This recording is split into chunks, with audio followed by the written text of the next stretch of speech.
সিপাহী ছেলেটাকে নির্মমভাবে ধাক্কা দিয়ে সরাসরি ঝিলের মাঝখানে ফেলে দিল। ঠিক সেই মুহূর্তে চারদিকে ঢোলের ভয়ঙ্কর শব্দ গুঞ্জন করতে লাগল, আর হাজার হাজার বছর ধরে ঘুমিয়ে থাকা এক বিশাল দানব হঠাৎ জেগে উঠল।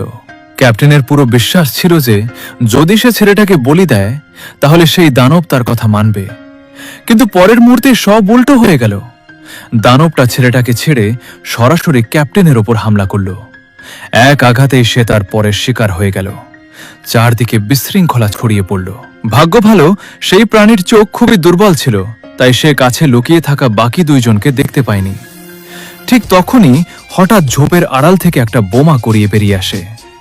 দুজনে সঙ্গে সঙ্গে বুঝে যায় তাদের সঙ্গীরা তাদের বাঁচাতে এসেছে।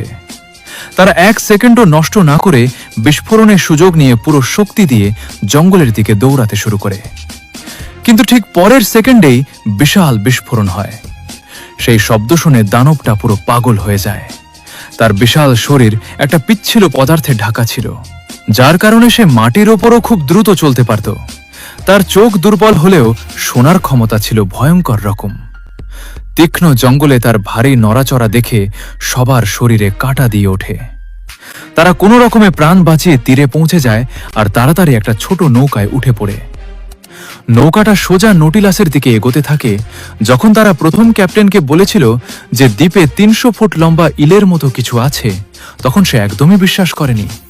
কিন্তু এখন যখন সেই বিশাল দানবটা ধীরে ধীরে জঙ্গল থেকে বের হয়ে সমুদ্রের তীরে আসে, তখন ক্যাপ্টেনের নিঃশ্বাস বন্ধ হয়ে আসে। এখন সে বুঝতে পারে তারা মিথ্যে বলেনি। কিছুক্ষণ মনে হয় তারা হয়তো বেঁচে যাবে, কারণ দানবটা এখনো পানির ওপর দাঁড়ানো।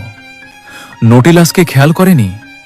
ক্যাপ্টেন সঙ্গে সঙ্গে জাহাজ চালানোর আদেশ দেয়, কিন্তু ইঞ্জিনের শব্দ হতেই বিশাল ইলটা সতর্ক হয়ে যায়, আর পরের মুহূর্তেই পুরো শক্তি দিয়ে ঝিলে ঝাঁপিয়ে পড়ে বিশাল ঢেউ ওঠে, আর সে সোজা তাদের দিকে এগিয়ে আসে।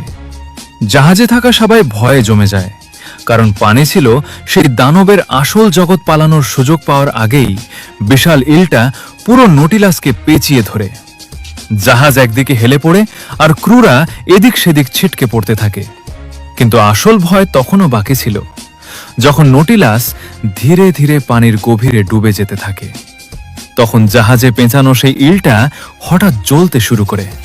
তার পুরো শরীর থেকে ভয়ঙ্কর নীল আলো বেরোতে থাকে।